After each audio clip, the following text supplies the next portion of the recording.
Hello and welcome to another video. Today I'm taking my furthest journey into the past with my newest historical garment, a 14th century ensemble.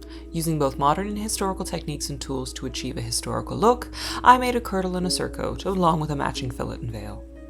So if you'd like to see how it all came together, stick around. The first step is a pattern for which the medieval tailor's assistant was invaluable.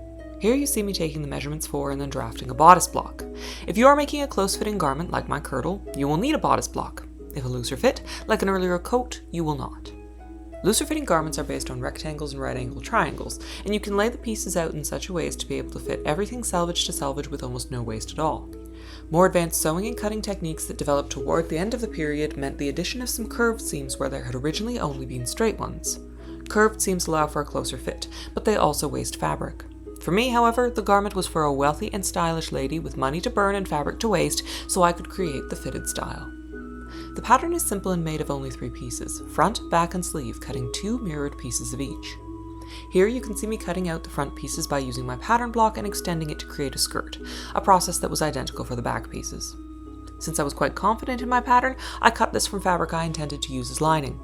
Because I still tried to play it safe, this is thrifted cotton. No, cotton is not historically accurate, but this is lining that will not be seen, and also I used a sewing machine, so that's that on that. After drafting both front and back pieces, I started seaming them together. I started with the center front seam, leaving it open from the waist up to create the opening for the lacing. Then I could seam the center back from neck to hem. After this, I joined each piece to its corresponding back piece at the shoulder seams and side seams. After trying it on, I adjusted the top of the center back seam and moved on to the sleeves. First, I used my drafted sleeve to cut another matching one to create 2. With a fabric breast, I could close the sleeve seams. Many kirtles leave this seam open from elbow to cuff and close it with buttons, but since I could very easily get into it with it closed, that's what I did. After stitching, I also clipped this seam. To set the sleeve, I first marked 3 inches from the side seam of the kirtle. Then I could flip the sleeve right way out and the kirtle inside out so that I could lay right sides together at the arm side. Lining up that marking with the sleeve side seam, I could then pin the sleeve in place, easing as necessary across the top of the sleeve cap. After this, I stitched the sleeve in place, leaving the pins in and going slowly and steadily. With this seam complete, I clipped it and with that, moved on to the fashion fabric. Since the process for constructing the fashion fabric was almost identical to the lining, I'll show you the few differences. One was pattern matching, which meant more wasted fabric. Again, this is a wealthy lady who can afford it. Another difference was seam finishing. Here you can see me working on the triple run seams at the center front and center back. This was unplanned, as given that this garment was to be lined, I didn't think that I'd need to finish raw edges. I discovered, however, as I was trying to press the seams flat, that applying heat to this fabric, even low heat with no steam, causes it to pucker and wrinkle. Yikes! As a result, to flatten the seams, I had no other option but to stitch them down. You can see me doing this without the ability to press the seam first. A bit frustrating, but it worked out in the end. With the seams finished, I could attach the lining and fashion fabric. To ensure the best possible fit, I did this on the dress form, first turning the lining inside out. Then, with the fashion fabric right side out, I could lay it atop the lining, wrong sides together. Finally, I pinned the 2 layers together, starting at the neck and repeating the same process at the cuffs and hem. Keeping the pins in place, I top stitched along these openings, though I did leave off top stitching the hemline to allow it to fall overnight to make sure it was leveled correctly. Subsequently, I folded all raw edges inward and stitched them down once more. To finish the neck and center front openings, I made facings by machine. These are strips of fabric cut on the straight grain with the raw edges folded under and stitched down. I opted to stitch them to the kirtle by hand, whipping them in place. Not only are facings visually appealing, they also add strength to the placket for the eyelets to come. To finish the hems and cuffs, I bound with trim left over from a different costume, Hathor, the queen of the gods and the mother of all gods.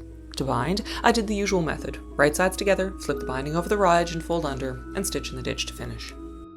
Finishing touches now. One of these was the eyelets. I opted to burn these open rather than use an awl, as I ordinarily would, since I was working with a synthetic fabric that doesn't take an awl well. Then I could use embroidery floss to finish round the edges of each eyelet. The final step was the buttons. These are purely decorative on my kirtle, but for those with cuff openings, these would represent an actual closure. For me, I simply had to mark out and then sew the buttons in place, and ta-da! The kirtle was complete. The surcoat was even simpler than the kirtle. Because the process of constructing the fashion and lining layers was so similar, I'll show you just one, this time the fashion layer. As you watch me cut out the front and back pieces, I'll explain what I'm doing. Again, I used my pattern block, extending the length from the waist to create a skirt. There were only 2 pieces for the surcoat, front and back. Though for the lining the center front had a seam, this was to save fabric, for the fashion fabric I cut this piece over the fold to eliminate that seam. I used the lining pieces as patterns for the fashion fabric, cutting out 3 pieces in total, 1 front and 2 backs. Additionally, you can see I made and applied tapes to the openings on the wrong side of the lining. This I did to help strengthen these openings under the arms. Whether it made any difference or not I'm not sure, but it sure made me feel better. Seaming the pieces together was simple. First I seamed the 2 back pieces at the center back all the way from neck to hem. Then I could seam the front to the backs at each side seam. Lastly, I joined the fronts to backs at the shoulder seams.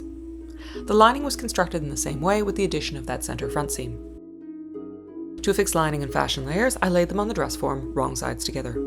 This I did over my completed Curdle to make sure everything fit together properly. Once again I top stitched around the neck, sides and hem, and once again I let the hem hang overnight before leveling it. That was especially important here as just as was the case with the Curdle, the side seams run along the bias, meaning the fabric will stretch differently at different points along the skirt. Once everything was top stitched in place, I finished all the raw edges by binding. The neck and side openings were bound with the same contrasting trim as the Curdle, and the hem was self-bound. Once again, to bind, I simply laid binding and surcoat right sides together, stitched with my desired seam allowance, then folded the binding over the raw edge towards the back, folding its raw edge underneath. Stitching in the ditch secured everything for a clean, fray-free finish. And that's it! Thanks so much for joining me today. I had a wonderful time making this costume, and I can't wait to make other forays into the medieval era. I may also have made this for an upcoming medieval fair, so stay tuned for that. Until then, feel free to check out my other works, historical and otherwise, on my channel or on my socials. Now until we meet again, in whatever time or place, take care and I'll see you next time.